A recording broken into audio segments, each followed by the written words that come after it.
Hi friends, అందరికీ నమస్కారం. Welcome back to Girija's world. ఈరోజు నేను చేయబోతున్న రెసిపీ కోడిగుడ్డు చారు. ఇంట్లో కూరగాయలు లేనప్పుడు మనం ఈజీగా సింపుల్గా చేసుకునే రెసిపీ ఇది. తినడానికి ఎంతో రుచిగా ఉంటుంది. ఇది ఒక్కసారి తిన్నారంటే మళ్ళీ మళ్ళీ చేసుకొని తినాలనిపించేంత రుచిగా ఉంటుంది. ఇది వేడివేడి అన్నంలో తింటే చాలా టేస్ట్గా ఉంటుంది. దీనికి కావలసిన పదార్థాలు: 6 కోడిగుడ్లను తీసుకున్నాను. దీనిని ఉడకబెట్టి పక్కన పెట్టుకున్నాను. ఉల్లిపాయలు, చింతపండు, కరివేపాకు, కొత్తిమీర, ధనియాల పొడి, గరం మసాలా, కసూరి మేతి, కారం, ఉప్పు, ఆవాల జీలకర్ర. చింతపండును మనం ముందుగా కడిగి నానబెట్టి పక్కన పెట్టుకోవాలి.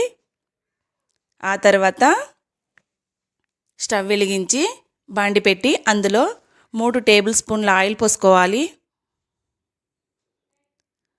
ఆయిల్ వేడయ్యాక ఆవాల జీలకర్ర వేసుకోవాలి. ఆవాల జీలకర్ర చిట్టపటలాడిన తర్వాత అందులో మనం కరివేపాకు వేసుకోవాలి. ఆ తర్వాత 2 ఎండుమిరపకాయలను తీసుకొని 2 ముక్కలుగా తుంచుకొని అందులో వేసుకోవాలి.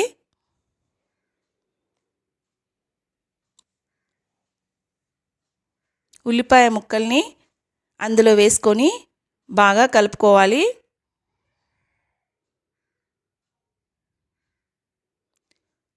ఉల్లిపాయ ముక్కలు బాగా వేగిన తర్వాత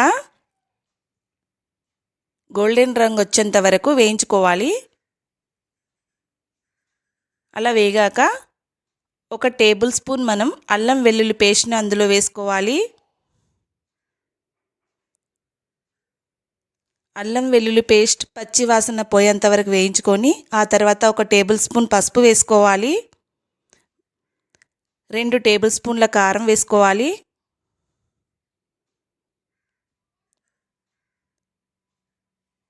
బాగా కలిపి 2 నిమిషాల పాటు వేగనివ్వాలి.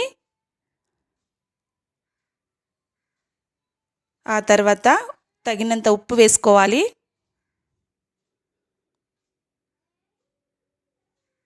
ఉప్పు బాగా కలుపుకొని మనం అందులో ముందుగా ప్రిపేర్ చేసుకున్న చింతపండు రసాన్ని వేసుకోవాలి. మీకు గ్రేవీకి సరిపడంత వేసుకోవాలి, మరీ పలసగా చేసుకోకూడదు. ఆ తర్వాత 2 కరివేపాకు రెమ్మలను అందులో వేసుకోవాలి. బాగా మరిగిన తర్వాత 2 టేబుల్ స్పూన్ల ధనియా పౌడర్ వేయాలి. కొద్దిగా కొత్తిమీర వేసుకోవాలి. 5 నిమిషాల పాటు బాగా మరగనివ్వండి.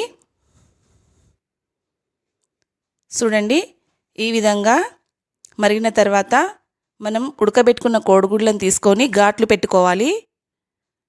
ఎందువలన అంటే ఆ ఘాట్లు పెట్టడం వలన ఆ పులుసు అనేది ఆ కోడిగుడ్డు లోపలికి వెళ్ళి చాలా రుచిగా మారుతుంది.